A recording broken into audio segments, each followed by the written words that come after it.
నమస్కారం. సిసిసి ఎన్నికల గోదావరి ప్రత్యక్ష ప్రసారానికి స్వాగతం. మనం ఎన్నికల కార్యక్రమం మొదలైన తర్వాత వరుసగా ఇప్పటి వరకు పార్లమెంట్ ఎన్నికలకు సంబంధించి, అసెంబ్లీ ఎన్నికలకు సంబంధించిన సరళిని జిల్లాలో ఎలా ఉండేది అనేది తెలుసుకున్నాం. తర్వాత ఎన్నికల్లో ప్రధానమైనది మోడల్ కోడ్ ఆఫ్ కాండక్ట్ కాబట్టి ఎన్నికల ప్రవర్తన నియమావళి ఎలా ఉండాలి, ఏమిటి, అందులో ఉన్న లోటుపాట్లు ఏమిటి అన్నది నిన్న విశ్రాంతి అధికారుల ద్వారా అదొకటి విషయాలు తెలుసుకున్నాం. ఈరోజు జిల్లాలో ఈ 7 దశాబ్దాల్లో సాగిన ఈ రాజకీయ పరిణామక్రమం ఎలా ఉంది అన్నది ఒకసారి పరిశీలిద్దాం. దాంట్లోకి వెళ్ళిన తర్వాత ఈ ఎన్నికలు, దిగజారిన రాజకీయాలు, వీటి మీద ఈరోజు ప్యానల్ అతిథిగా మనకు వచ్చిన సీనియర్ న్యాయవాది, రాజకీయ విశ్లేషకులు శ్రీ మైలవరపు సాంబశివరావు గారిని స్వాగతం పలుకుతూ వారి ద్వారా ఇతర విషయాలు తెలుసుకుందాం. ఇక మనం ఈ 7 దశాబ్దాలలో తూర్పుగోదావరి జిల్లా రాజకీయ పరిణామక్రమం ఎలా సాగింది అన్నదానికి వెడితే, మొట్టమొదట 50వ దశకంలోకి వెడితే ఈ మొత్తం దీన్ని 7 దశాబ్దాల్లో సాగింది మనం 5 దశలుగా విభజించవచ్చు. మొదటి దశ అది 3 పార్టీల హవా అంటారు. 50వ దశకంలో కాంగ్రెస్ పార్టీ, కమ్యూనిస్టులు, ప్రజాపార్టీ మనకు తెలుసు. ప్రకాశం గారు పెట్టిన పూర్తి పేరు కిసాన్ మజ్దూర్ ప్రజా పార్టీ, అంతే కదండి. ప్రజాపార్టీ అది వారి హవాలో అది ఆ 3 పార్టీలు నడిచాయి. ఈ 3 పార్టీల మధ్య చాలా గట్టి పోటీ ఉండేది. ఆ గట్టి పోటీ అది ఎంత ఇదిగా ఉండేదంటే నువ్వా నేనా అన్నట్టుగా. ఇప్పుడు నిజమైన రాజకీయాలు అప్పుడు అవన్నీ కూడా విచిత్రమైన విషయం ఏంటంటే, మనం ఆ తర్వాత మళ్ళీ ఎప్పుడు చూడండి ఈ 3 పార్టీల మధ్య కూడా సిద్ధాంతపరమైన పార్టీల మధ్య సిద్ధాంతపరమైన పోటీ ఉండేది తప్ప ఇతరత్ర ఏమీ అందులో అక్కడ ప్రమేయం ఉండేది కాదు. పూర్తిగా సిద్ధాంతపరంగానే నడిచింది ఆ ఎన్నికలు అవన్నీ. ఆ మొదటి దశలోనూ అలా సిద్ధాంతపరమైన పోటీ నడిచినప్పుడు నువ్వా నేను అన్నట్టుగా ఉన్నప్పుడు ఎలా నడిచిందంటే, 52 ఎన్నికల్లో కాంగ్రెస్ పార్టీకి జిల్లాలో 4 స్థానాలు వస్తే, కమ్యూనిస్టులకు 6 స్థానాలు వస్తే, ప్రకాశం గారి ప్రజాపార్టీకి 4 స్థానాలు వచ్చాయి. అంటే కమ్యూనిస్టుల ప్రాబల్యం చాలా గట్టిగా ఉండేది. అప్పుడు ఇండిపెండెంట్లు కూడా గెలిచేవారు. ఇండిపెండెంట్లకు కూడా సీట్లు వస్తూ ఉండేది. ఇలా సాగింది. ఆ తర్వాత ఎన్నికల దగ్గరకు వచ్చినప్పటికీ, రెండో దశకు వచ్చినప్పటికి ఇలా కాదని చెప్పి కమ్యూనిస్టుల ప్రాబల్యం బాగా పెరిగిపోయింది. మళ్ళీ మధ్యంతర ఎన్నికలు 55 మధ్యంతర ఎన్నికలు వచ్చినప్పటికీ కమ్యూనిస్టుల ప్రాబల్యం బాగా పెరిగిపోయినప్పటికీ వీళ్ళందరూ భయపడ్డారు. అప్పుడు రాష్ట్రంలో కాంగ్రెస్, జిల్లాలో కూడా అదే వర్తించింది. కాంగ్రెస్, కమ్యూనిస్టులు అప్పటికి కమ్యూనిస్టుల మీద కదా, కాంగ్రెస్, ప్రజాపార్టీ, కృషికారులోక పార్టీ, రంగా గారిది కదండి కృషికారులోక పార్టీ, రంగా గారి కృషికారులోక పార్టీ 3 పార్టీలు కలిసి కమ్యూనిస్టులను ఎదుర్కొంటే అప్పుడు కాంగ్రెస్ అది ఆ ఫలితం, ఆ కూటమి మంచి ఫలితమే ఇచ్చింది. వీళ్ళు అప్పుడు జిల్లాలో 14 స్థానాలు ఈ కూటమికి వచ్చింది. కమ్యూనిస్టులు 6 స్థానాలతో సరిపెట్టుకోవాల్సి వచ్చింది. ఇదే రాష్ట్రంలోనూ ప్రతిఫలించింది. ఈ కూటమి ఇలా నడిచింది. అంటే మన జిల్లా వరకు చూస్తే అప్పట్లో కమ్యూనిస్టులు 37% ఓట్ల వరకు వెళ్ళారు. కమ్యూనిస్టులకి అంటే మొత్తం ఓట్లలో 3వ వంతు పైగా వాళ్ళకే వచ్చేవి కమ్యూనిస్టులకి. ఇవాళ 3.7%, 3% ఓట్లు కూడా లేని స్థితికి కమ్యూనిస్టులు దిగజారింది. మనకి అనేక కారణాలు తెలుసుకుందాం, వాటిలో పడదాం. ఇక విషయానికి వస్తే 52 చెప్పుకున్నాం. 53 దగ్గరికి వచ్చినప్పటికి ప్రకాశం గారు ఏం చేశారంటే మళ్ళీ కాంగ్రెస్లోకి పునఃప్రవేశం చేశారు. ఉమ్మడి మద్రాసు రాష్ట్రం నుంచి ప్రత్యేక ఆంధ్ర రాష్ట్రం వచ్చింది. ప్రత్యేక ఆంధ్ర రాష్ట్రంలో తొలి ముఖ్యమంత్రిగా ప్రకాశం గారికి అవకాశం వచ్చింది. ప్రకాశం గారు వచ్చారనమాట. కానీ 54లోనే ప్రతిపక్షాలు అవిశ్వాస తీర్మానం పెడితే అవిశ్వాస తీర్మానం నెగ్గింది. ప్రకాశం గారు ప్రభుత్వం పడిపోయింది. సరే, మళ్ళీ 55లో మధ్యంతర ఎన్నికలు వచ్చాయని చెప్పుకున్నాం. మళ్ళీ ఇది జరిగింది, ఇవన్నీ జరిగాయి. ఇవి అంటే తొలి 10 ఏళ్ళు కూడా, తొలి దశకం అంతా కూడా సిద్ధాంతపరమైన పోరాటంగా జిల్లాలో రాజకీయాలు నడిచాయి. అప్పుడు మరి కాంగ్రెస్ పార్టీకి ఎవరయ్యా నాయకులు అంటే, జిల్లాలో కాంగ్రెస్ పార్టీకి ఉద్దండులైన నాయకులు ఉండేవారు. కాంగ్రెస్ పార్టీలో అప్పుడు అపర చాణక్యుడిగా పేరున్న కళా వెంకట్రావు గారు కోనసీమ నుంచి ప్రాతినిధ్యం వహించి ఆయన నాయకత్వం ఉంటే, దక్షిణ ప్రాంతంలో పూర్వపు అరెస్ట్వేల్ రామచంద్రపురం తాలూకా అంటే పూర్వపు రామచంద్రపురం తాలూకా అంటే ఇంచుమించు ఒక జిల్లా అంత ఉండేది. ఆ రామచంద్రపురం తాలూకా నుంచి వచ్చిన మల్లెపూడి పళ్ళంరాజు గారు, వీరిద్దరు కూడా చాలా సమర్థమైన నాయకత్వంతో చాలా ఇదిగా చేసి కాంగ్రెస్ పార్టీకి మంచి నాయకత్వం అందించారు. వీరు అలాగే పళ్ళంరాజు గారు జిల్లా బోర్డు చైర్మన్గా కూడా పనిచేశారు. అప్పట్లో జిల్లా పరిషత్తులు లేకముందు జిల్లా బోర్డు అనేవారు. ఆ జిల్లా బోర్డు చైర్మన్గా కూడా చేశారు. సరే, కళా వెంకట్రావు గారు అటు ఉమ్మడి మద్రాసు రాష్ట్రంలో కూడా రెవెన్యూ మంత్రిగా, అప్పుడు జమీందారీ బిల్లు వ్యవస్థను రద్దు చేస్తూ జమీందారీ రద్దు చేసినప్పటికీ రెవెన్యూ మంత్రి ఆయనే. అంతకుముందు ప్రకాశం గారు చేశారు, ముఖ్యమంత్రి చేశారు, ఆ తర్వాత రెవెన్యూ మంత్రి ప్రకాశం గారు చేశారని మనం చెప్పుకున్నాం. అలాగే ముఖ్యమంత్రి కూడా చేశారు, ఉమ్మడిలోనూ చేశారు, ఇక్కడ చేశారు. ఈయన కూడా ఉమ్మడి రాష్ట్రంలోనూ చేశారు, ఈ రాష్ట్రంలోనూ చేశారు. కళా వెంకట్రావు గారు ఆ విధంగా 59 వరకు ఆయన హవా నడిచింది. 59లో కళా వెంకట్రావు గారు కన్ను మూశారు. కళా వెంకట్రావు గారు కన్ను మూసిన తర్వాత పళ్ళన్ రాజు గారు ఏం చేశారు? కళా వెంకట్రావు గారు కన్ను మూయడం, పళ్ళన్ రాజు గారు ఈ జిల్లా నుంచి వదిలి రాష్ట్ర రాజకీయాల వైపు మొగ్గు చూపి రాష్ట్ర రాజకీయాల మంత్రి అయ్యి అక్కడికి వెళ్ళిపోవడంతో ఒక రకంగా ఆ టైంలో రాజకీయ శూన్యత వచ్చింది. జిల్లాలో రాజకీయ నాయకత్వ శూన్యత వస్తే అప్పుడు సరిగ్గా కరెక్ట్గా అది మనం అంటే రెండో దశ 1960వ దశకానికి వచ్చేటప్పటికి జరిగింది. కరెక్ట్గా ఆ శూన్యత రావడం, అదిగో అప్పుడే ఒక కొత్తగా వచ్చింది నాయకుడు, ఎమర్జీ అయిన నాయకుడు ఎవరు అంటే రాయవరం మున్సబ్ గారు. రాయవరం మున్సబ్ గారుగా పేరొందిన ఉండమిల్లి సత్యనారాయణమూర్తి గారు. ఆయన కపిలేశ్వరపురం జమీందారులకు వ్యతిరేకంగా జిల్లాలో బలమైన గ్రూపును తయారు చేసి మున్సబ్ గారు గ్రూప్ అనేటప్పటికీ కపిలేశ్వరం జమీందారులకు వ్యతిరేకంగా తయారు చేశారు. ఈ రెండు జిల్లాలో చాలా నువ్వా నేనా అన్నట్టుగా నడిచింది. ఈ నువ్వా నేనా అన్నట్టుగా సాగిన గ్రూపుల్లో మళ్ళీ కోనసీమ నుంచి కొడితే కోనసీమ దగ్గరికి కొడితే అక్కడ అలాగే తోట రామస్వామి గారు, అది కూడా చెప్పుకోవాలి. తోట రామస్వామి గారు మెట్ట ప్రాంతం నాయకుడు. ఆ తోట రామస్వామి గారి చుట్టూ కూడా ఒక గ్రూప్ నడిచేది, ఆయన చుట్టూను. అలాగే కోనసీమకి పెడితే ఎంవిఎస్ సుబ్బరాజు గారి చుట్టూ ఒక గ్రూప్ ఉండేది. అలాగే రుద్రరాజు రామలింగరాజు గారు, ఆయన ఒక గ్రూప్ నడిపారు. ఇలాగ ఈ గ్రూపులు అవసరాన్ని బట్టి ప్రధానమైన గ్రూపు రాయవరం మున్సబ్ గారు, కపిలేశ్వరం జమీందారు గారు. కపిలేశ్వరం జమీందారులకు వ్యతిరేకంగా నడిచింది రాయవరం మున్సబ్ గారి గ్రూపులో. కొన్నాళ్ళు వెళ్ళి ఇటు ఉంటే కొన్నాళ్ళు అటు ఉంటే ఏదో మొత్తం మీద ఏం చేసినా జిల్లా రాజకీయాల్లో ఇవి ప్రధానంగా నడిచింది.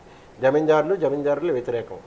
ఇలా నడుస్తున్న కాలంలో ఈ జరుగుతున్న దశలో ఏమైందంటే మళ్ళీ అక్కడ రాష్ట్రంలో చూసుకుంటే అప్పటి వరకు కలిసి ఉన్న సంజీవ్ రెడ్డి గారు, బ్రహ్మానందరెడ్డి గారు వేరుపడ్డారు. అక్కడ ప్రధానమైన రెండు గ్రూపులు వచ్చాయి.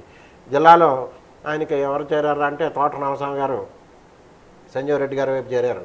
తోట రామస్వామి గారిని సంజీవ్ రెడ్డి గారు అప్పుడు జిల్లా పరిషత్తులు వచ్చాయి. తొలి జిల్లా పరిషత్ చైర్మన్గా సంజీవ్ రెడ్డి గారు ఆయన నియమించారు.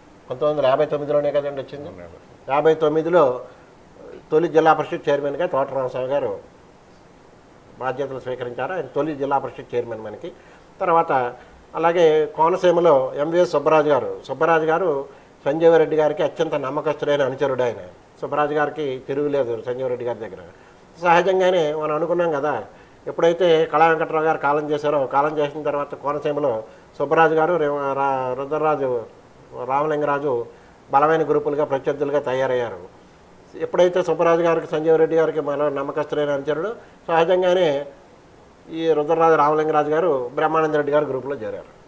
సో ఆ విధంగా నడిచింది. ఆయన మంత్రి కూడా అయ్యాడు రామలింగరాజు గారు. ఇలా కథ నడుస్తోంది.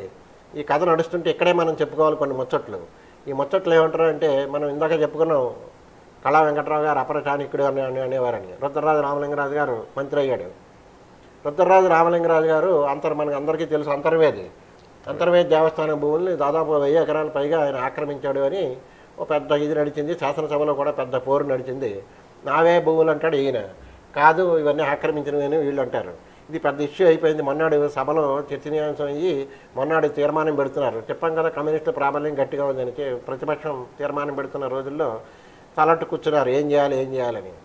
అప్పుడు ఈ జిల్లా నాయకుల్లో కళా వెంకట్రావు గారు, ప్రకాశం గారేనండి అప్పుడు మంత్రి, 50-60లో కదా ముఖ్యమంత్రి. ప్రకాశం గారిది అయిపోయింది. అప్పుడు ముఖ్యమంత్రి సభలోకి వస్తుంది. సభలో వస్తుంటే ఏం చేయాలి అని తలపట్టుకున్న రోజుల్లో కళా వెంకట్రావు గారు పరిష్కారం చెప్పాడు. ఓ పని చేయి, నీకు పెద్ద బాధ లేకుండా ఎకరానికి రూపాయి చెప్పిన ఫైన్ ఏం చేస్తాను, 1000 ఎకరాలకి 1000 ఎకరానికి 1000 ఎకరానికి 1000 చెప్పిన కట్టాడు, దానికి ఏముంది కట్టేస్తాను అన్నాడు. ఈయన కట్టేస్తానంటే సభలో వచ్చింది, విషయం వచ్చింది.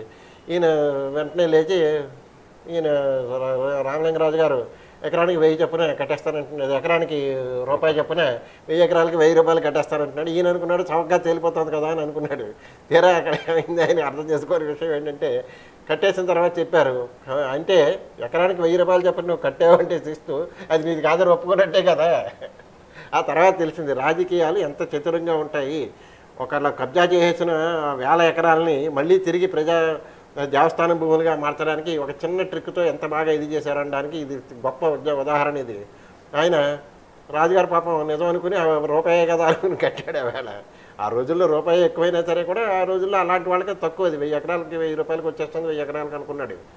ఇది ఎప్పుడైతే ఒప్పుకున్నాడో ఇది ఆయన కాదని ఒప్పుకున్నట్టు తెలిసింది. ఈ మర్మంతో దాన్ని అలా రక్షించారు. అంటే రాజకీయాల్లో మర్మాలు కూడా ప్రజాసేవకి ప్రజా ఆస్తుల్ని పరిరక్షించడానికే వాడేవారు అని చెప్పుకుంది ఈ ఉదాహరణ. అలాగే ఇంకొక ముచ్చట్లు ఏమిటారంటే మనం ఇందాక పళ్ళనరాజు గారి గురించి చెప్పుకున్నాం. పళ్ళనరాజు గారు కూడా మంచి చతురుడు. రాజకీయాల్లో వాళ్ళందరూ ఏమిటారంటే ఒక సామాన్య వ్యవసాయ కుటుంబాల నుంచి వచ్చిన వారు. పళ్ళనరాజు గారు ఎందుకు ఎక్కువ మందిని ఆకర్షించగలిగారు అంటే ఆవేళ అప్పట్లో ఆయన జిల్లాలో అధిక సంఖ్యాకులైన వ్యవసాయ కుటుంబీకులైన వ్యవసాయం ప్రధానంగా ఉన్న అప్పుడు ఈ జిల్లాలో కానీ ఇంకెక్కడైనా కానీ కమ్మ ప్రాబల్యం అంతగా లేని రోజులు, కాపుల హవా నడుస్తున్న రోజులు. అప్పుడు ఆయన పళ్ళనరాజు గారు ఆ విధంగా పైకొచ్చి బాగా అందరినీ చేరదీసి నాయకులు చాలామందిని ఆ కులం నుంచి అందరి నుంచి చేరదీసి నాయకులను చేశాడు. కానీ ధనం ఎన్నికలు వచ్చేటప్పటికి కొంత ఖర్చు పెట్టగలిగిన వాడు ఎవరు అంటే తునిరాజావారు. తునిరాజావారు ఖర్చు పెట్టేవారు. తునిరాజావారితో కథలు నడిచేవి. తునిరాజావారు వీరికి వ్యతిరేకమైన గ్రూపు, వాళ్ళు వీళ్ళు పోటీ చేస్తూ ఉండేవారు. అప్పుడే ఇంకో సామెత పుట్టుకొచ్చింది ఏమంటారు అంటే అప్పుడు ఈ ఎలక్షన్స్ వచ్చినా, అప్పుడు ఎలక్షన్లు అంటే ఏమిటి, జిల్లా పరిషత్కి వచ్చినా, జిల్లా బోర్డు ఉంది అంతకుముందు, దానికి వచ్చినా అప్పుడు కోఆపరేటివ్ సెంట్రల్ బ్యాంకులు, దాని గురించి కూడా వస్తాను నేను. ఈ జిల్లా బోర్డులు, కోఆపరేటివ్ సొసైటీలు, సెంట్రల్ బ్యాంకులు, ఇలా ఏ ఎన్నికలు జరిగినా సమితులు ఉండేవి. ఆ ఎన్నికలు జరిగినా సరే రాజుగారు విపరీతంగా పెద్ద దివాణంలో పెద్ద పెద్ద పందిళ్ళు వేసి భోజనాలు పెట్టేవారు. రాజుగారి దగ్గరికి వెళ్ళి తునిరాజావారు పెట్టి ఏర్పాటు చేసిన భోజనాలన్నీ తినేసేవారు. ఓట్లు వచ్చి పళ్ళనరాజు గారికి కొట్టేవారు.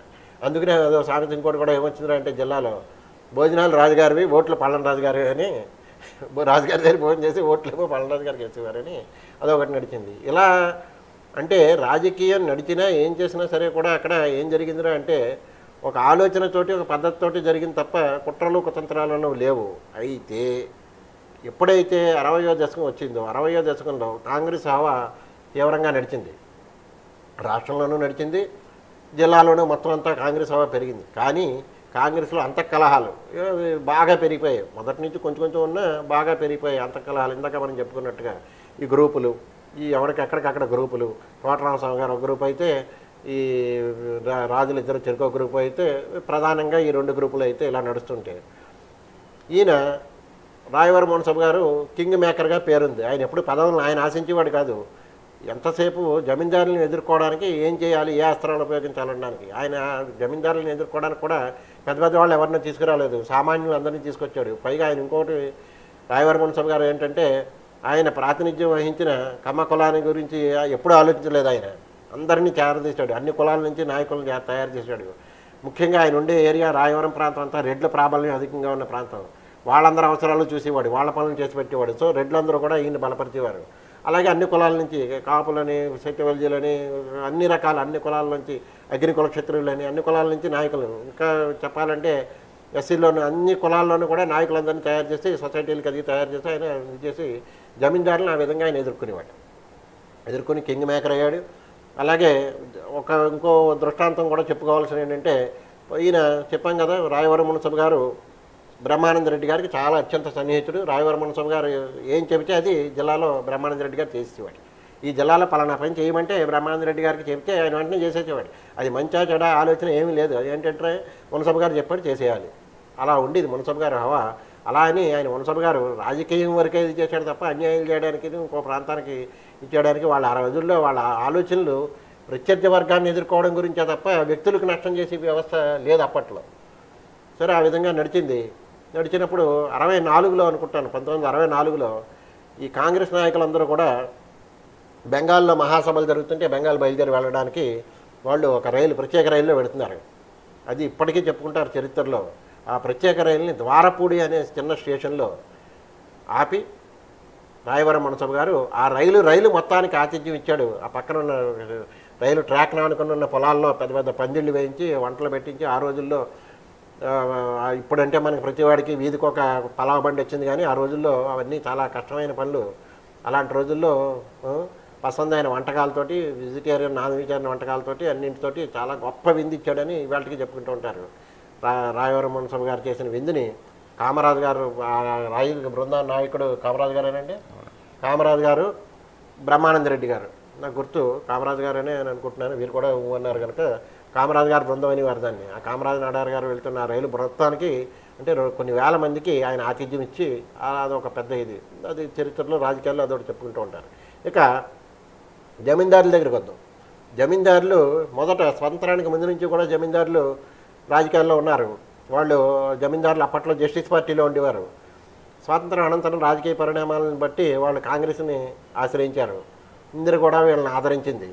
ఇందిరాగాంధీ పట్టాభి రామారావు గారిని ఆదరించారు, అలాగే తర్వాత సత్యనారాయణరావు గారిని ఆదరించారు కాంగ్రెస్లోను.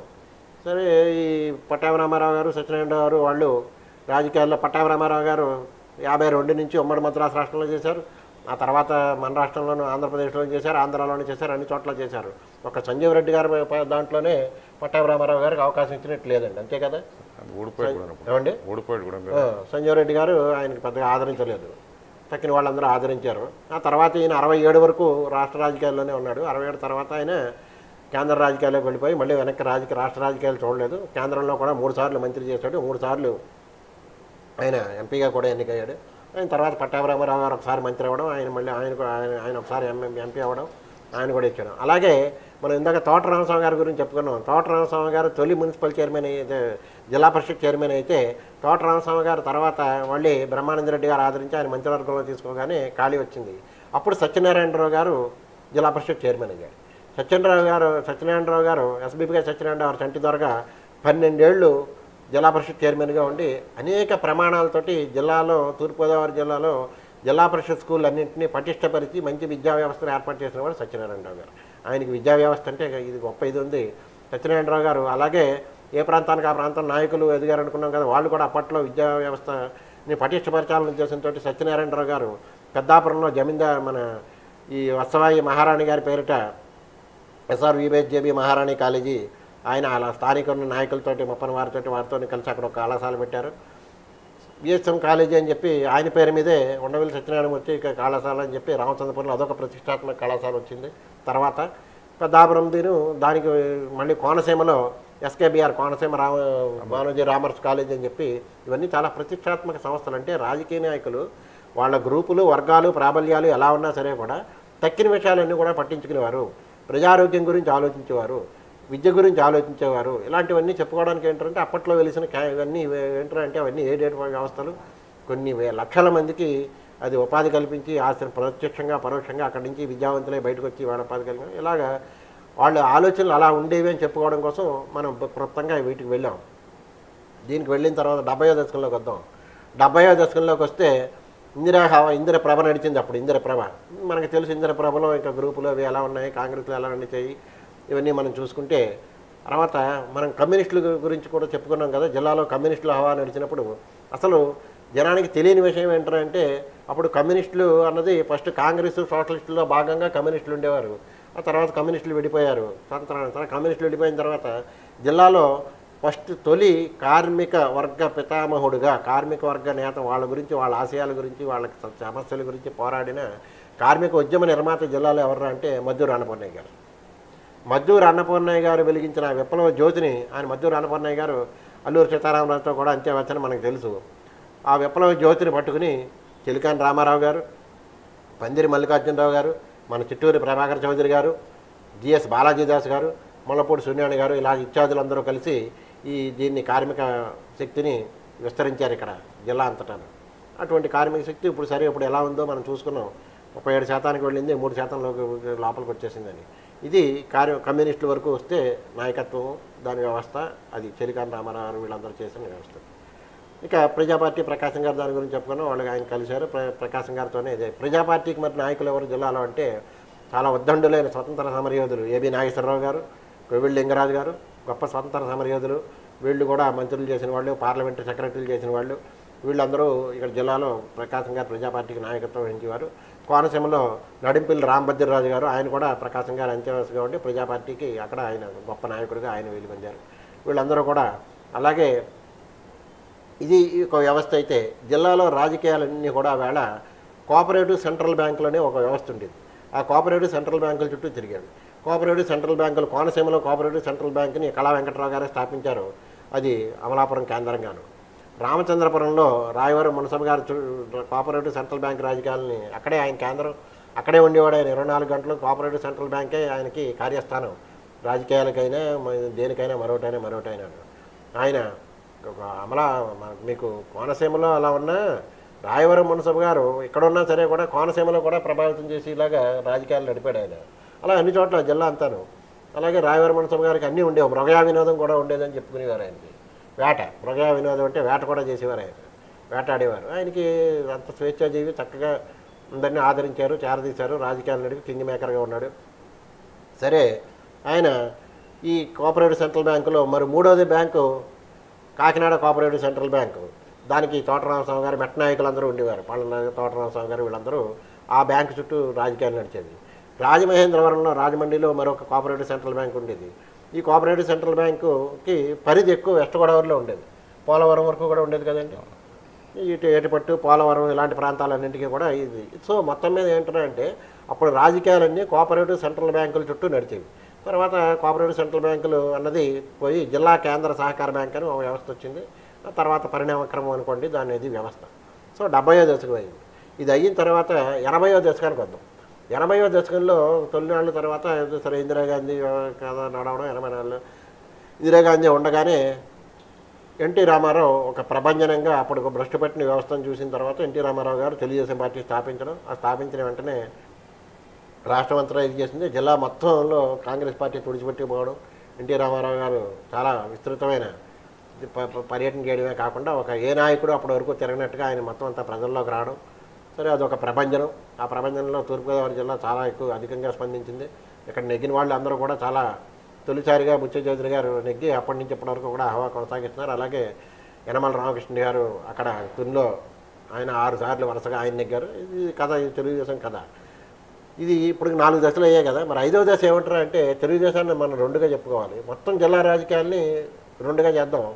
తెలుగుదేశం వచ్చిన తర్వాత 2గా చెప్పుకోవాల్సిన విషయం ఏంటంటే ఎన్టీఆర్ తెలుగుదేశం పార్టీ ఒక వ్యవస్థ అయితే, ఎన్టీఆర్ అనంతరం చంద్రబాబు నాయుడు హయాంలో ఉన్న తెలుగుదేశం పార్టీ మరొక వ్యవస్థ.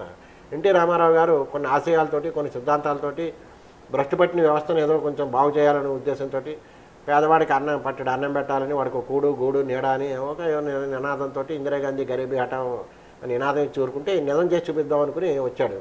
సరే, కొంతకాలం ఆయన చేసేటప్పటికీ రాజకీయంగా పార్టీలోనే అంతర్గతంగా వచ్చినవి కుట్రలో నుండి, కుతంత్రాల నుండి ఏమేనండి ఆయన మళ్ళీ సవరించుకుని అల్లుళ్ళని చేరదీయని వాడు అల్లుళ్ళని చేరదీసే స్థితికి వచ్చాడు. చేరదీసిన తర్వాత వాళ్ళు పూర్తిగా పార్టీని చేతిలో పెట్టుకున్నారు.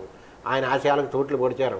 సరే, ఆ తూట్లు పడడం అవన్నీ అవ్వడం, దానివల్ల 89లో ఆయన ఓడిపోవడం, మళ్ళీ 94లో అధికారంలోకి రావడం. 94లో అధికారంలోకి వచ్చిన ఏడాదికే ఆయన మీద కుట్ర జరగడం. ఆ కుట్రకి ప్రధాన పాత్రధారి, సూత్రధారి అన్నీ అల్లుడే కావడం చంద్రబాబు గారు. సరే, ఆయన పంపించడం, ఆయన బెంగట్టుకు చచ్చిపోవడం, ఇవన్నీ మనందరికీ తెలుసు. తర్వాత ఆ తెలుగుదేశం వచ్చిన తర్వాత వచ్చిన రాజకీయాల్లో మార్పులు ఎలా అంటే అక్కడి నుంచి అంటే ఇప్పుడు ఈ తెలుగుదేశంలో 2 అని చెప్పుకున్నాం. మొత్తం రాజకీయాల్లో తీసుకుంటే తెలుగుదేశం జిల్లాలో రాజకీయాలు తెలుగుదేశం పార్టీ అవతరణకు ముందు, అవతరణ తర్వాత అని మొత్తంగా అది ఒక రకంగా కూడా చూడొచ్చు.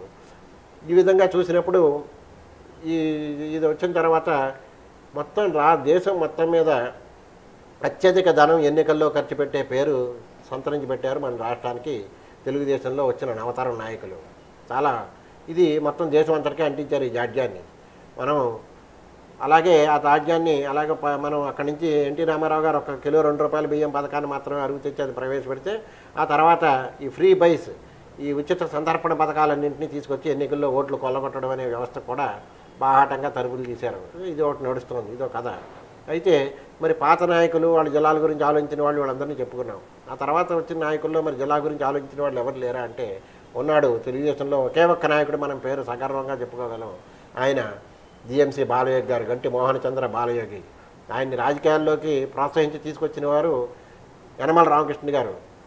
నాకు తెలిసినంతవరకు రామకృష్ణ గారే కొన్ని జారదీసి ఈయన అడ్వకేటు, ఆయన అడ్వకేట్ కాబట్టి ఆ పరిచయాలతోనే మొత్తం మీద ఆయన చిన్నగా ఉంటే ఆయన తీసుకొచ్చి ఆయన జిల్లా పరిషత్ చైర్మన్ చేయడం, ఆ తర్వాత ఆయన 3వ ఎమ్మెల్యే చేయడం, అతను మంత్రి అవ్వడం, ఆ తర్వాత మళ్ళీ కేంద్ర పార్లమెంట్కి పోటీ చేయించడం, పార్లమెంట్లో 2వ సారి నెగ్గినప్పుడు ఆయన స్పీకర్ చేయడం. ఇవి ఆయన ప్రస్థానం ఎలా ఉన్నా, ఎప్పుడు ఏ హోదాలో ఉన్నా సరే కూడా జిల్లా పరిషత్ చైర్మన్గా ఉన్నా జిల్లాలో మళ్ళీ అందరినీ చేరదీసి ఆ కులం ఈ కులం ఆ వర్గం ఈ వర్గం లేకుండా ఆ పార్టీ ఈ పార్టీ అని లేకుండా అందరితోటి కూడా సయోధ్యతో నడిచి ఏదో చెయ్యాలి, మనకేదో అవకాశం వచ్చింది, ఊహించిన అవకాశం ఏదైనా చేసినవాడు బాలయ్య గారు. ఆయన గురువుకి మాత్రం అప్పటి నుంచి ఇప్పటి వరకు అధికారంలో ఉన్న వారు బాలయ్య గారికి పూర్తి విరుద్ధం. ఆయన గురువుగారు ఎప్పుడు కూడా ఆయన ఈ ధోరణి ఆయనకి ఎప్పుడో రాజకీయాల్లోకి వచ్చిన తర్వాత ఆ రోజు నుంచి ఈ రోజు వరకు ఒక్కరోజు కూడా ఆయనకి విరామం లేదు. అంటే ఆయన పదవిలో లేకపోవడం అన్నది లేదు. చంద్రబాబు నాయుడు గారికి కూడా మధ్యలో ఖాళీలు వచ్చాయి, కానీ ఈయనకి ఖాళీ లేదు. ఎప్పుడు ఏదో పదవిలో ఉంటూనే ఉన్నాడు, అధికార హోదాలో అనుభవిస్తూనే ఉన్నాడు. కానీ పెద్దగా ఆయన పట్టించుకున్నది లేదు అన్న విషయం మీకు తెలుసు, మాకు తెలుసు, అందరికీ తెలుసు. ఇది కథ వ్యవస్థ. సరే, ఆ తర్వాత మనం వ్యక్తుల గురించి, వ్యక్తుల్లో ఉన్న గొప్ప వాళ్ళ గురించి తర్వాత ఎపిసోడ్లో భాగాల్లో మనం చెప్పుకుందాం.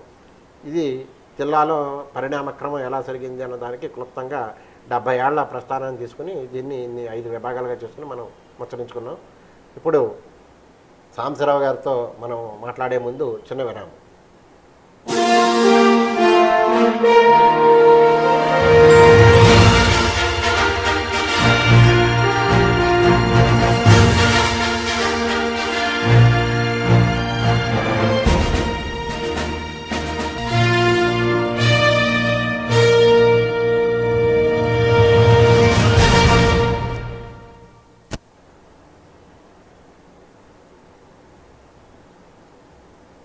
ఎన్నికల గోదావరికి పునఃస్వాగతం.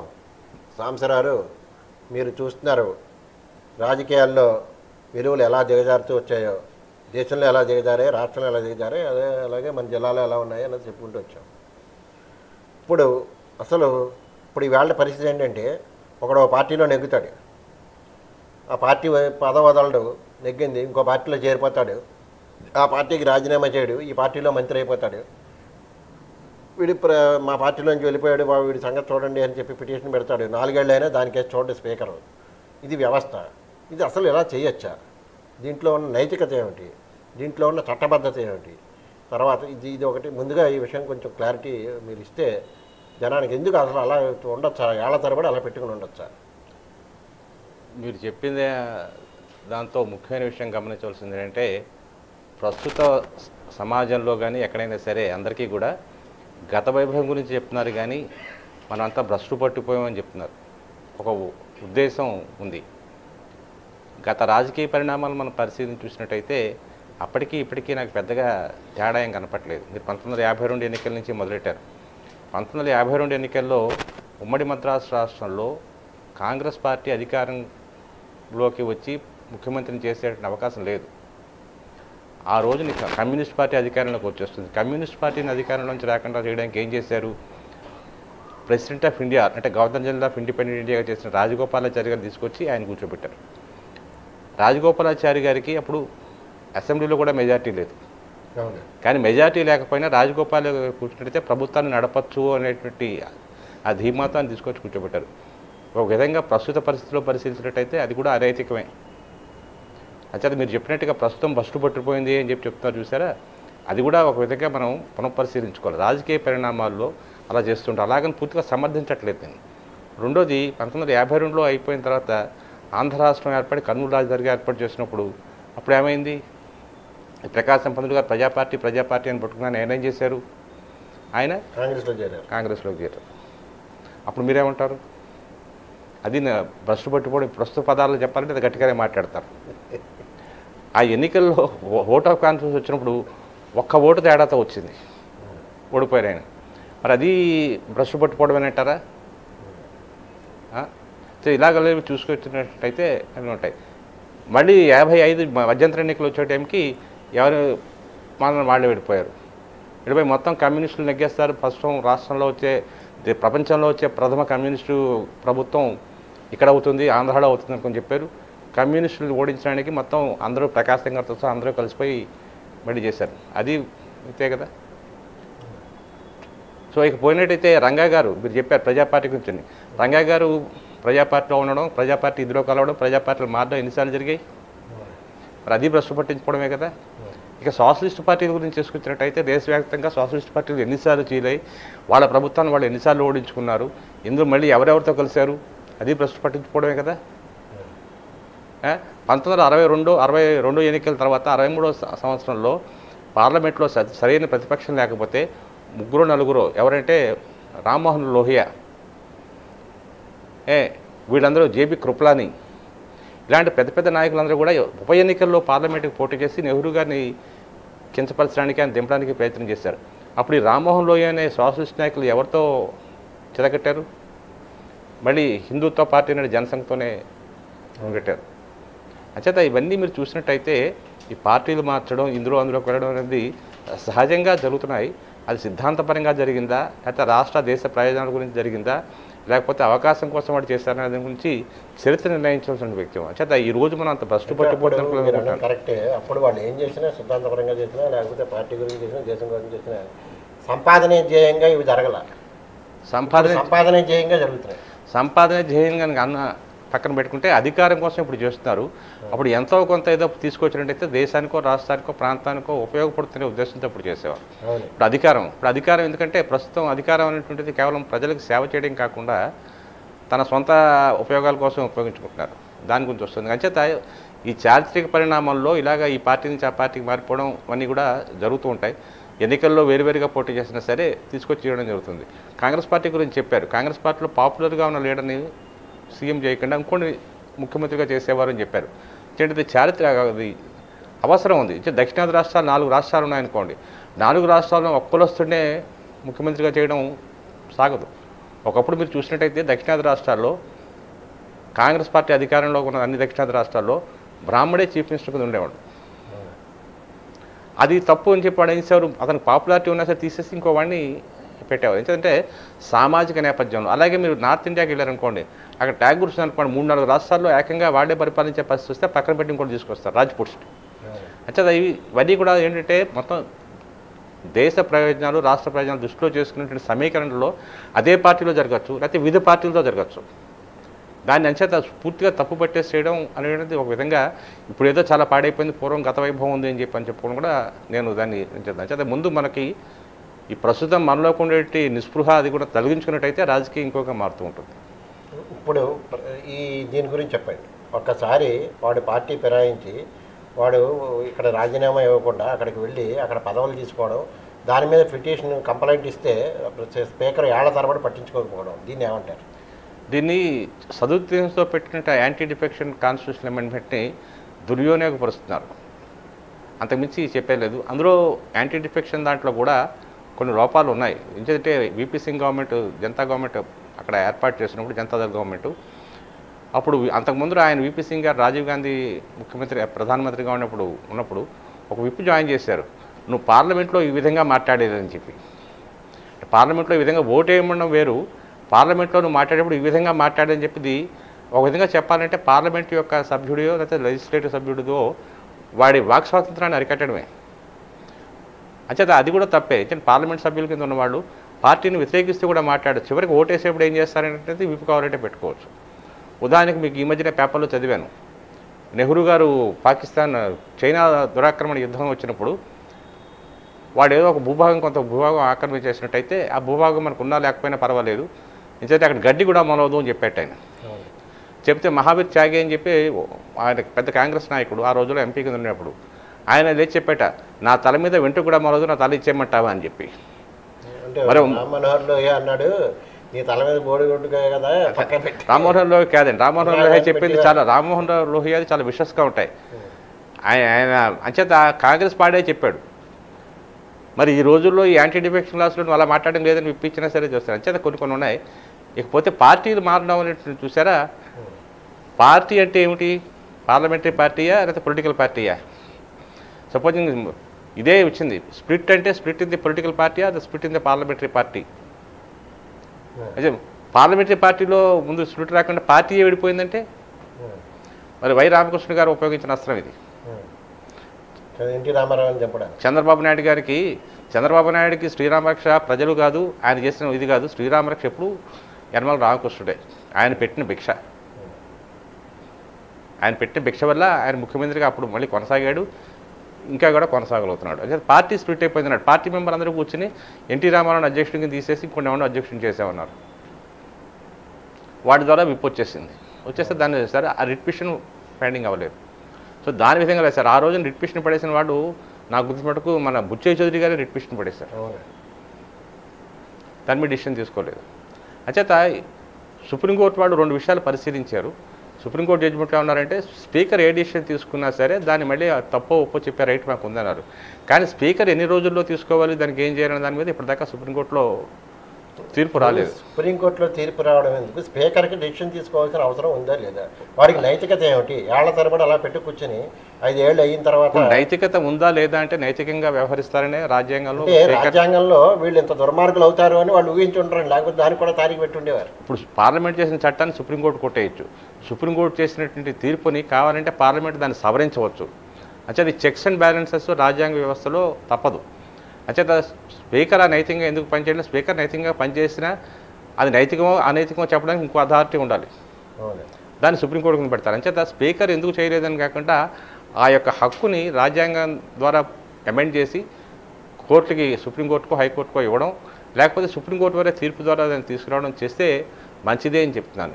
ఇప్పుడు అసలు పార్టీ ఫిరాయింపుల నిరోధక చట్టాన్ని పటిష్టం చేయడానికి ఏం చర్య తీసుకోవాలని మీరు అనుకుంటున్నారు ఒక సీనియర్ న్యాయవాదిగా, రాజకీయ విశ్లేషకుడిగా? ఇది కేవలం రాజ్యాంగం మార్చడం వల్ల కోర్టు తీర్పులలో జరగదు. పార్టీల ఒక నియమావళి, వాళ్ళ ప్రవర్తన, అలాగే నాయకుల ప్రవర్తన కూడా వస్తే కానీ జరగదు. మీకు తెలిసే ఉండాలి, 72వ ప్రాంతాల్లో మొత్తం క్యాబినెట్ పార్టీ ఫిరాయించేసింది. దాన్ని సుప్రీంకోర్టు కానీ రాజ్యాంగం కానీ ఏం చేయగలం?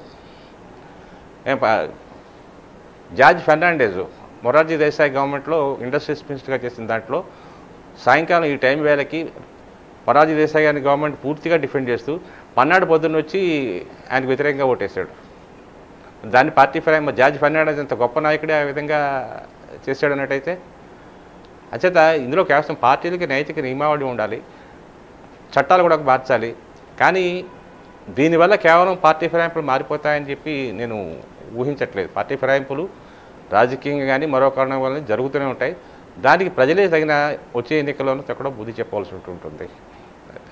ఇప్పుడున్న ఈ వ్యవస్థలో మీరు అన్నట్టుగా ప్రజలే బుద్ధి చెప్పాల్సిన పరిస్థితి కనుక వస్తే, అసలు ఈ డిఫెక్షన్ నిన్నటి వరకు ఇక్కడ ఉండి ఇవాళ నిన్నటి వరకు ఇక్కడ పదం అనుభవించి వాడు సీట్ ఇవ్వలేదని మళ్ళీ ఇంకో దాంట్లో చేరి వాడు భుజం మీద ఎక్కించుకుని మళ్ళీ ఇక్కడ మళ్ళీ వచ్చి నిన్నటి వరకు వాడిని తిట్టి ఇక్కడికి వచ్చిన వాడు మళ్ళీ రేపు పొద్దున వాడే ఎన్నికలకు వస్తుంటే నిలబడి వాడిని నెగ్గిస్తుంటే ఇవి ఎలా అవుతాయి?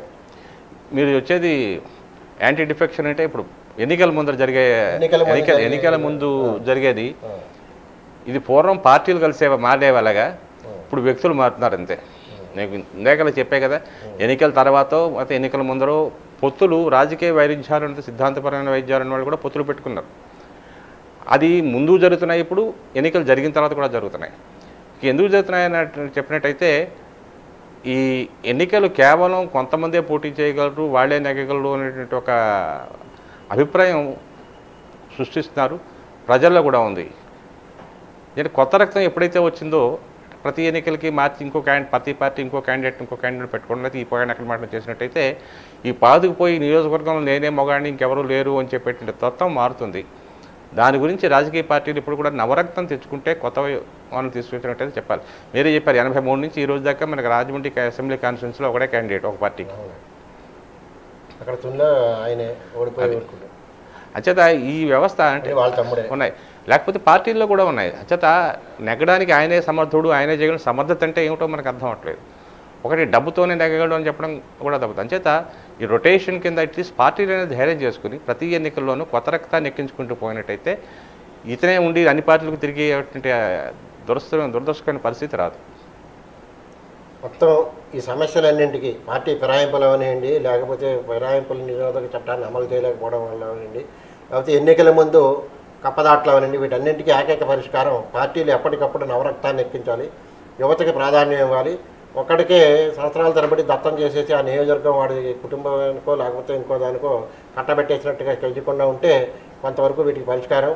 దానికి ఓటర్లే నడుము బిగించాలి, ఓటర్ల చైతన్యం వస్తే మేలు జరుగుతుందని చెప్పిన సాంబశివరావు గారికి ఇవాళ ఈ విషయంలో ఒక స్పష్టతతోటి మనకి కనువిప్పు కలిగించిన సాంబశివరావు గారికి ధన్యవాదాలు. ఇంకొకటి ఉంది, 60, 70, 75 దాకా కూడా విద్యార్థులు రాజకీయాల్లో చాలా చురుకైన పాత్ర పోషించేవారు. వాళ్ళలోంచి కొత్త తరం నాయకత్వం వచ్చేది. ఇప్పుడు ఇది పూర్తిగా సున్నా అయిపోయింది. విద్యార్థులు అసలు విద్యా వ్యవస్థ లేదు, అందులో విద్యార్థి యూనియన్ లేవు. ఇప్పుడు మీకు జేఎన్యూలో ఇంకా నడుస్తుంది, జవహర్లాల్ నెహ్రూ యూనివర్సిటీలో, అక్కడి నుంచి కొత్త నాయకులు వస్తున్నారు. యూనివర్సిటీలోంచి పూర్వం కొత్త నాయకులు వచ్చేవారు, ఇప్పుడు యూనివర్సిటీలో విద్యార్థి ఉద్యమాలు లేవు, కాలేజీలో స్థానిక కాలేజీలో విద్యార్థి ఉద్యమాలు లేవు. వాళ్ళు ఎక్కడైనా విద్యార్థి ఉద్యమం వస్తే దానికి ఏదో రాడికల్ యూనియన్ పేరు పెట్టి విద్యార్థుల దురదృష్టకాలకు క్యాస్ట్ అసోసియేషన్స్ వచ్చేస్తున్నాయి, క్యాస్ట్ యూనియన్స్ వచ్చేస్తున్నాయి, కానీ పొలిటికల్ ఐడియాలజీ మీద వచ్చే యూనియన్స్ లేవు. ఇది కూడా అది అంటే పూర్వం మేము చదువుకునే రోజుల్లో తర్వాత 80 దాకా కూడా కాలేజీల్లో కానీ యూనివర్సిటీలో కానీ క్యాస్ట్ పరంగా విద్యార్థి సంఘాలు పనిచేసేవి కాదు. ఇప్పుడు కేవలం క్యాస్ట్ పరంగా విద్యార్థి సంఘాలు కూడా ఎప్పుడు పనిచేసేటైతే అదే చీడమడి రాజకీయాల్లోకి కూడా వస్తుంది. సాంసరావు చెప్పిన దాన్ని బట్టి విద్యార్థి సంఘాలు అంటే రాజకీయ పార్టీకి అయినా సరే అఫిలియేటెడ్ విద్యార్థి సంఘాలైనా సరే కులపరంగా కాకుండా పార్టీ సిద్ధాంతపరంగా వాళ్ళు తయారైతే నవతరం నాయకులు వస్తారు. అలాగే నవతరానికి మంచి ఆలోచనతోటి ఇప్పుడు ప్రజెంట్ అవసరాలకి ఆలోచించే నాయకులు వస్తారు. అదే పరిష్కారం చెప్పారు. వాళ్ళు ధన్యవాదాలు చేస్తూ స్వస్తి.